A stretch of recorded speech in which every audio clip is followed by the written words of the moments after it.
you doing, folks? And welcome to another glorious day here at the Hidden Spring Farm. My name's Chad, and I'm the barn cat manager here at the farm. And today we're going to go ahead and spend a little time with the animals, as we usually do on these vlogs. And I'm also going to show you how I'm going to be trellising our raspberry bushes. It's a bit of a process, and I'd really like to share with you exactly the type of trellis that I'm going to be building to allow our raspberries to grow nice and tall and plump so we can get lots of fruits.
It was last summer that we prepared this space and covered everything with this landscape tarp, trying to kill all the sumac and weeds and whatnot. And I think it's done an overall good job for us. We've turned this into our raspberry patch, our blackberry patch, and our miniature vineyard. But we want to make more plants, so we spent a little bit of time early on in the spring, even before we did all the rest of the work, to divide some of our existing raspberry plants and see how many we would be able to make. And I was in the process of designing the space so that I'll know where the aisles are going to be, where the walkways are going to be, where am I going to build the future trellis, so on and so forth. So that's where we're at so far. My daughter and I are just working in the raspberry patch, and we're digging up some of the suckers that are growing around all the raspberry bushes. And basically what it's going to do for us is, my guess is, double our number of raspberry bushes. So that's pretty cool. All these little things that have roots, as long as it has roots, it's going to turn into another plant.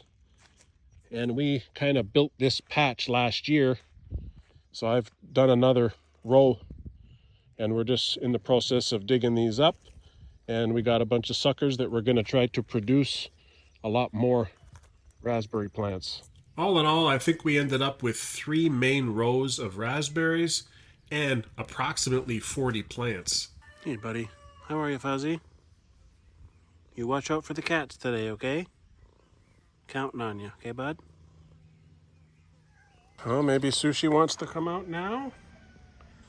I notice sometimes she wants to come out, but she doesn't want to come out with all the other cats. It's like she just wants to come on her own time.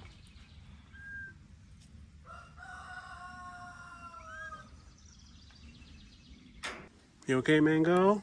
You okay, buddy?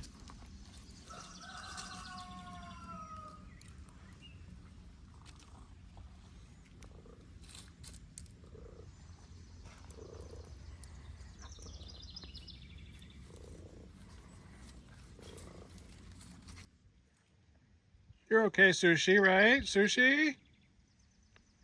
Just hang around. You're okay.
See, the ducklings are getting big, and I put that hen duck in here. She's not doing too well, so I'm quarantining her in with these young ducklings. I gave them a water bin now.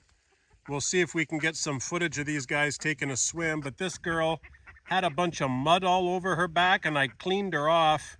You can see she's kind of shaking a little bit, so I didn't want to keep her in with all the regular ducks because the drakes are just going to keep mating her.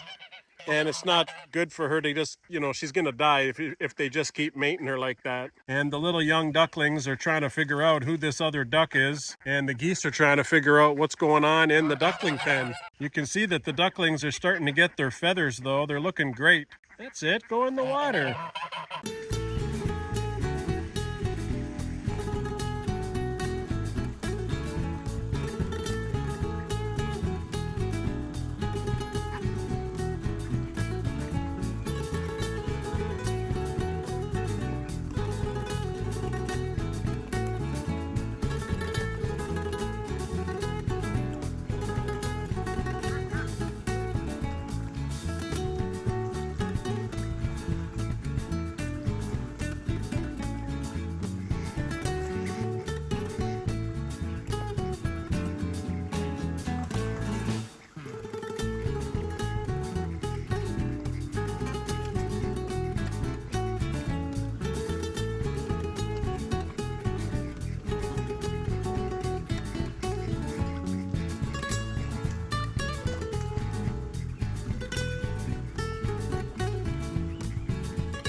The next step in trying to develop this raspberry patch and install this trellis that I want to build is to actually install concrete posts.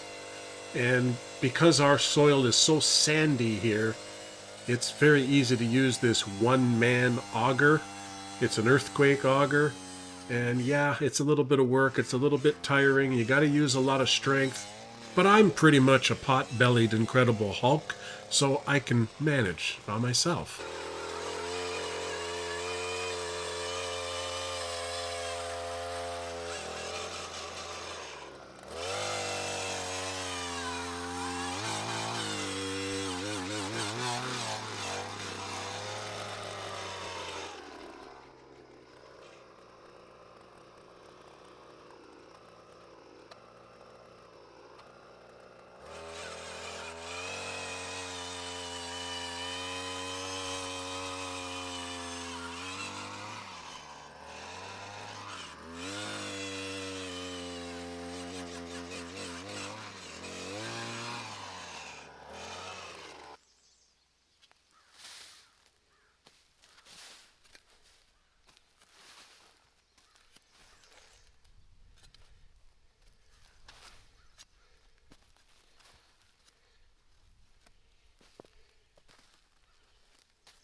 There's probably a way to do this without having to use a concrete set post, but I want to use a concrete set post both for longevity and for strength because these wires are going to be under tension. I didn't think it was wise to just drive in a simple T-post or put the post directly into the soil with no concrete.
I went ahead and bought ourselves a bunch of different chicken feeds. We have turkey starter to get ready for when the turkeys hatch.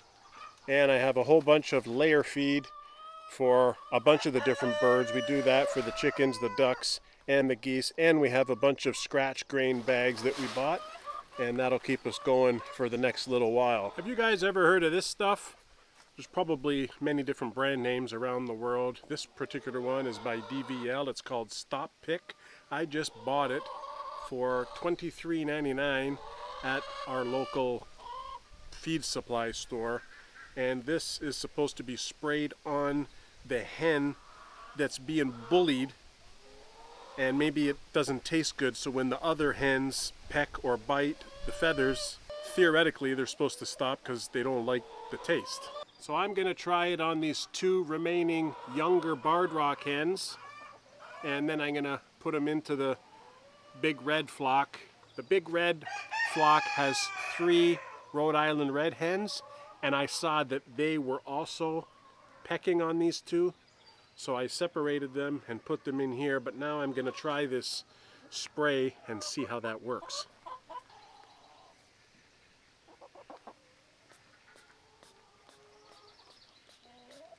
Oh, it stinks. Oh, it smells like cayenne pepper.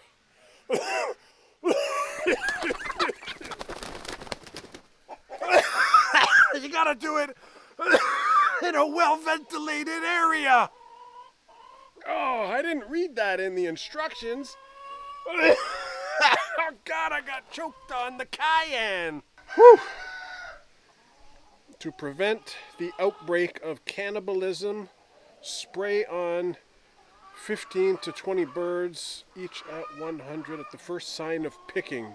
Contents: aloes, gentian, cayenne pepper, juniper tar in a petroleum base. Whew, this is serious business. Let's see how it works.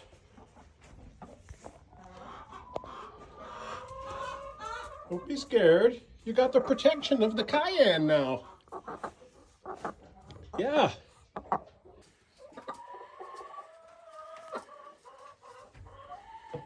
on, hens.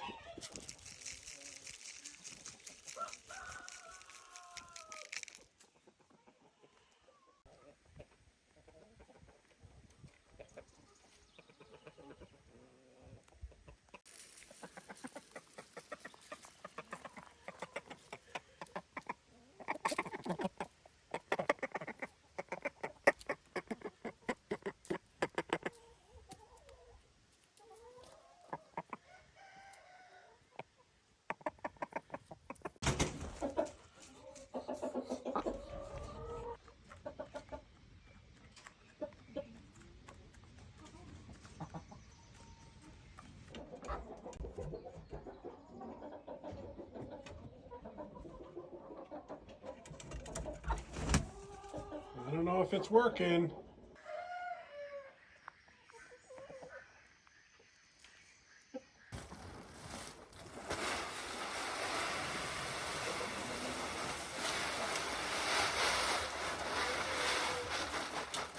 That's the first tip of the day. If anybody is using anti-pick spray, you should probably not breathe it in or spray it into the wind like I just did, because my nose is running like, and my throat's so like itchy because of the cayenne. I'm such an idiot. I didn't read anything in the instructions actually about how to apply it. It just says spray 15 to 20 birds, 100 ml each. That's all it says. You live and learn, and hopefully you guys got a chuckle out of it. Big Red's kind of leaving them alone, you know. He's just kind of around them. It's the hens that are the problem. Billy, how's your water situation doing? Oh, you got a little bit left there. You want me to get you some more water? Hey, Billy. Hey, Billy. How are you, kiddo? Hey, how you handling all this heat? Not that bad, right? Bobby, yours is almost empty, bud. Okay, I'm gonna get you some water, okay? I'll get you some water. Are you losing hair on top? Why you have a mohawk going on there, bud? Definitely have a little mohawk going on. I like it. It's rad. Okay, buddy. I got the hose. I'm gonna fill it up for you, okay?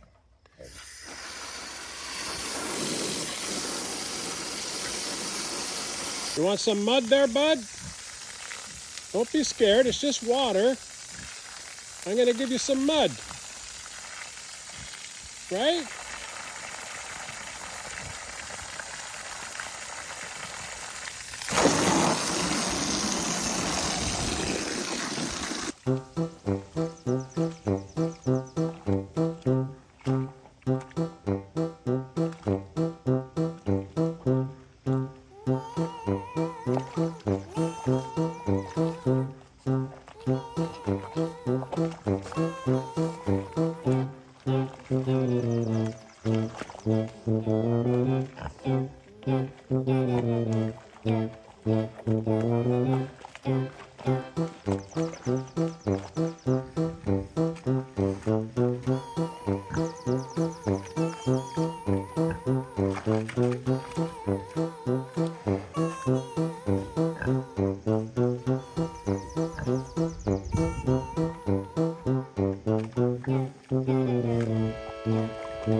That mud'll cool you down, eh, bud?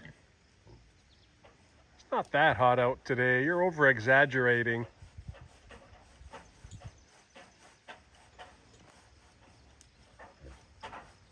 See this?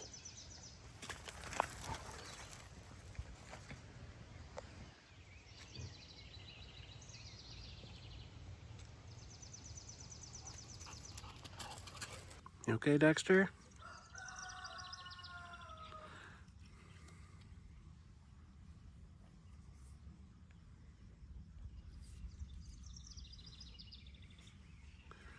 How about you, Maggie? You're okay, kiddo? You don't go far today, okay?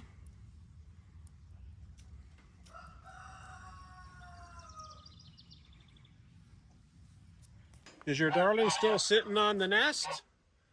Yeah, she's still sitting there. It's been many, many days now. Who knows how long?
Since I went to the feed store, I bought 4 extra bags of layer, and I have that roofed area in where the geese live now, where the goose caboose is, so at least I can store the food here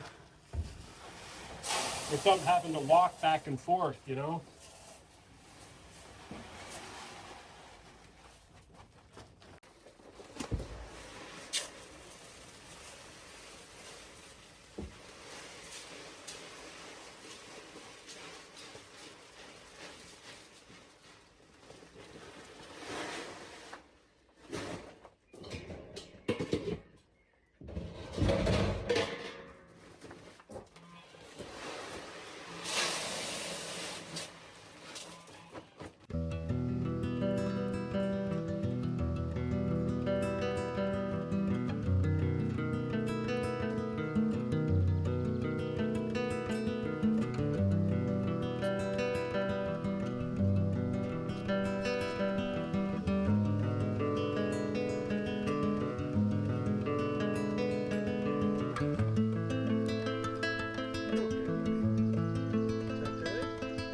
Cat hair.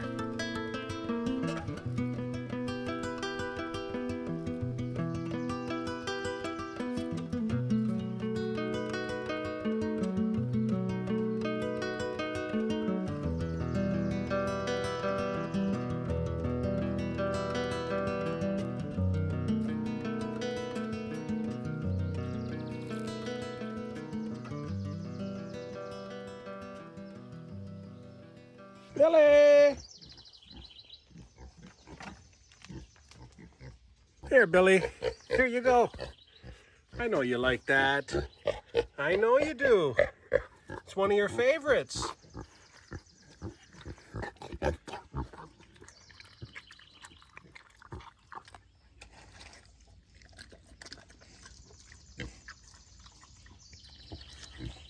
Bubby, here you go, buddy.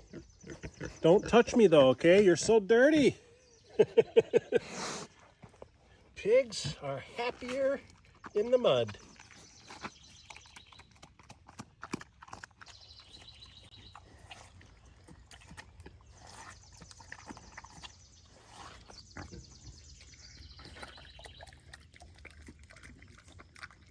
So far, I've seen Bobby go in the pool and go in the mud. I know that Billy has been in her pool, but I've never seen her go in the mud pile that I fill up. But I've seen her spill this water and make a little bit of water there, and she rolled around in it. But maybe today she's worrying about her beauty, so she's not really into it. Who knows?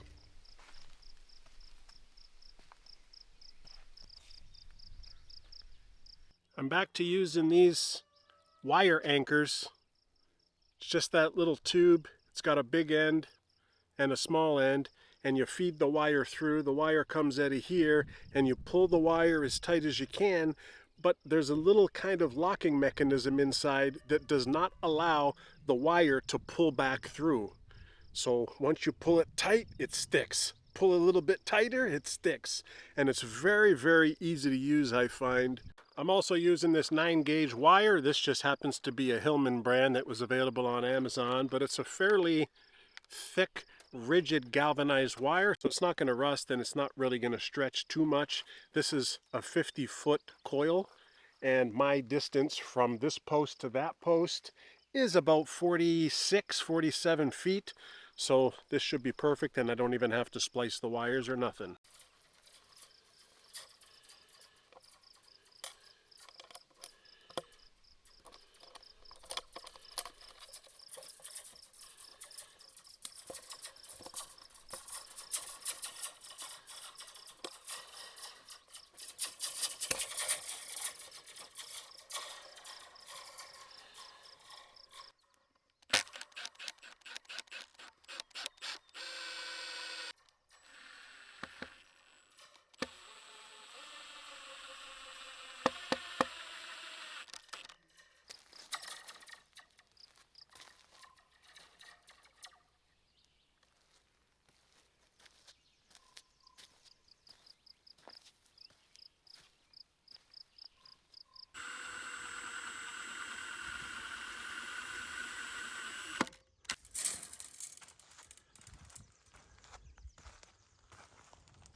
It's not too bad. That's a pretty good guess. I can pull it a little bit tighter after. I want to get all 4 wires on first before I pull it tighter, but that's about 3 feet extra. By the time I pull it a little bit tighter, I might get 3.5 feet extra, and that's good. That'll allow me to coil this up right here and account for maybe some expansion and contraction, you know, through the different seasons.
Here's the first one done. You got one on this side, one on this side. This is 24 inches apart, so 2 feet. And the same with the bottom row.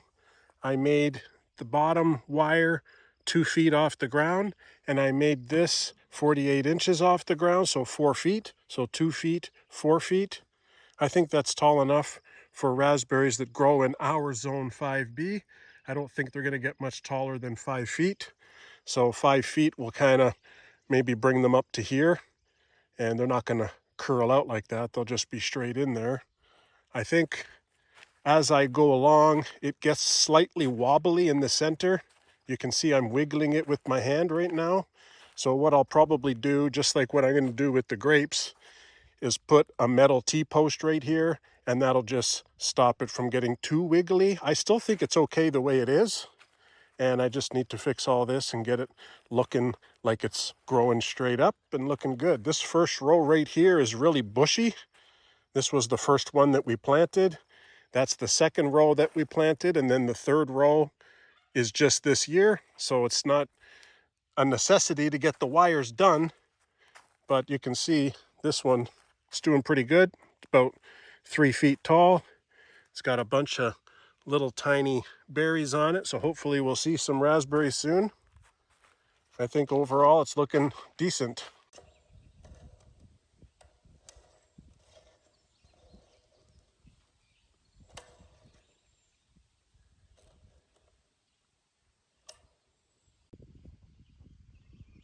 Let me give you a quick update in the blueberries here since we're over this way, and you can see how far we've gotten this year. We have 40 blueberry bushes here, and there's a whole bunch of them that are getting a lot bigger and actually producing a good amount of blueberries. We still don't know how many we're going to get this year because last year the birds took a lot of blueberries. Some of them are a little bit small, like that one's really small. Those two are really small. That one over there, this one, that one on the end is really tiny. What's up with that one? But look at this. See the blueberries there? It's looking good. It's not yet turning really bluey, but got some good growth. This one here has a lot too. Look at that.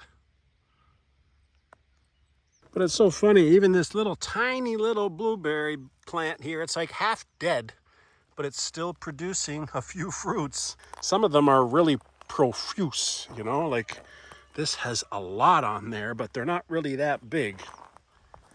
Let me show you some big ones. Oh, look at this one. It's full of blueberries, full. And the plant is so small. Even this one's full of blueberries. Look at it. It's like hundreds and hundreds of berries on there. I think the biggest blueberries is on this plant right here. They're massive. Like, look at the size. It's like as big as my thumbnail. It's huge. Actually, some of it is hanging on the ground here. What's up with that? Why is it bending over? That shouldn't be like that. It should have like upright growth. Olive, let's go. Come. See, dogs, they listen. Whenever I tell Olive to come, it's like 99% of the time she listens. Cats, you tell cats to come, it's like 60-70% of the time they listen. So there's a high probability that they ain't listening to you. Ooh, it's getting windy. The storms are brewing.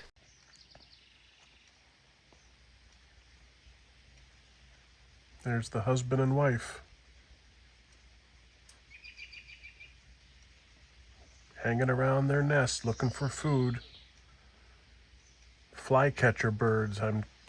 Those are the flycatchers that already laid a nest this spring. If they're hanging around looking for food, maybe that means they hatched already. No, still 4 little baby eggs. Oh well, we'll keep an eye on them, and I think the daddy's just about to attack me. Chunk, are you okay there, buddy? Chunk! I see you, bud. You going in? Where are you going?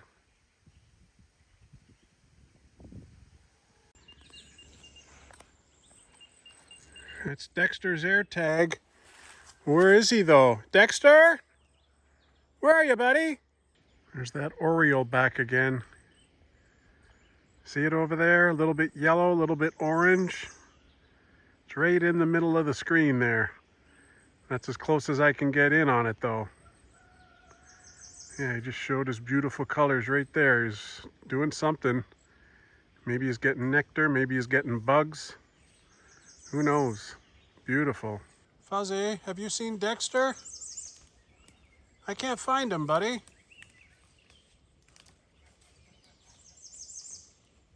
Hey, where is he?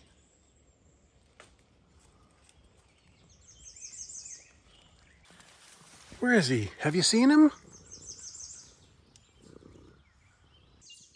There you are, Dexter. What are you doing? You're ignoring me, buddy. Get out of there. Did you catch something? Is that why? He's hunting. That's why he's behaving like that. I know he is. Dexter, it's gonna rain soon. We gotta go in, bud. Hey, it's gonna rain soon. Don't you smell the storm coming on? He's hunting something, but I got him. He's putting his claws right into my chest. Oh, no, you can't get away. Let's go. I felt the raindrops. I felt the raindrops, buddy. Look at him. Look, he's thirsty. He's panting like a puppy dog. Yeah, he's looking at Fozzie because Fozzie's over there. Fozzie, let's go. Fun times on the farm. Fun times on the farm. He's got to get some water. I just got to get some water for the chickens inside. And look. Hey, buddy. How did you get over the fence there, big guy?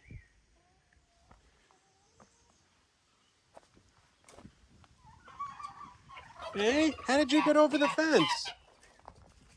What are you doing? You okay?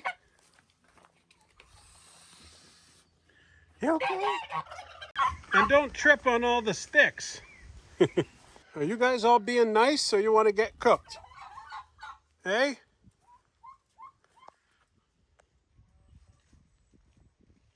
Look at the size of his snood. Snood! Turkeys haven't really laid any eggs in the past 4 or 5 days. So maybe they're done for the year, who knows? Here, chickens, have some scratch.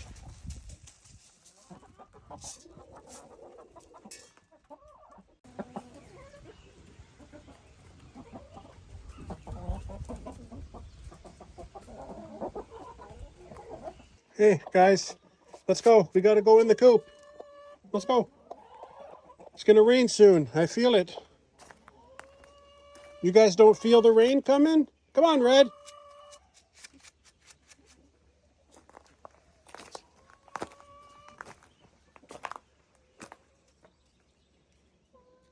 There's one hen way over there too. Come on, Red, you can make it, buddy.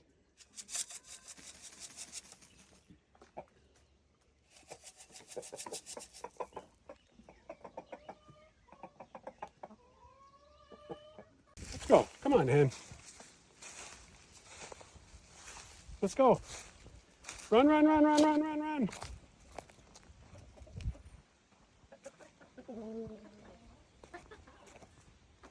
Let's go.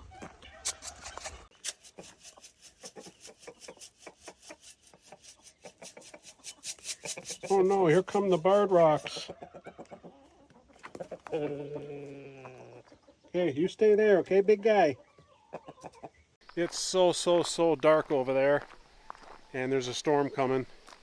And I knew that anyways. I mean, as I said, sunny in the morning, cloudy, and chance of thunderstorms. So trying to get all the animals back. Good boy.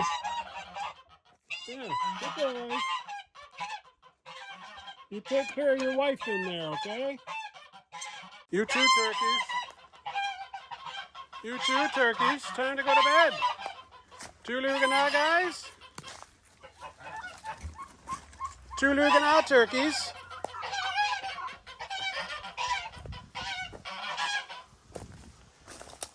Tulugana, girls. Tulugana, ladies.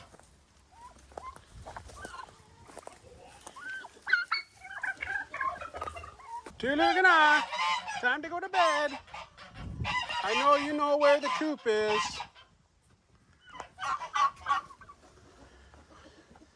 Yeah? Good job, guys. Here you go, guys. Even though you're not giving me any eggs, you're not giving me any babies, I'm still taking care of you, right? Right? You gotta be nice. I'm not sure what to make of this guy. He's like not squawky, not aggressive, not nasty, and he's got a mate sitting on eggs.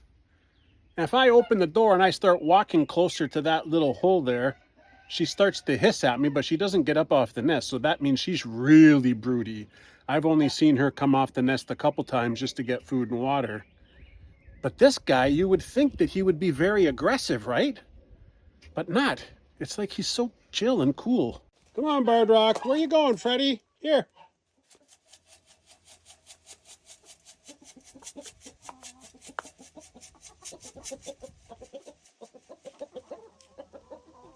Okay, that's 3. You too, Missy. You too.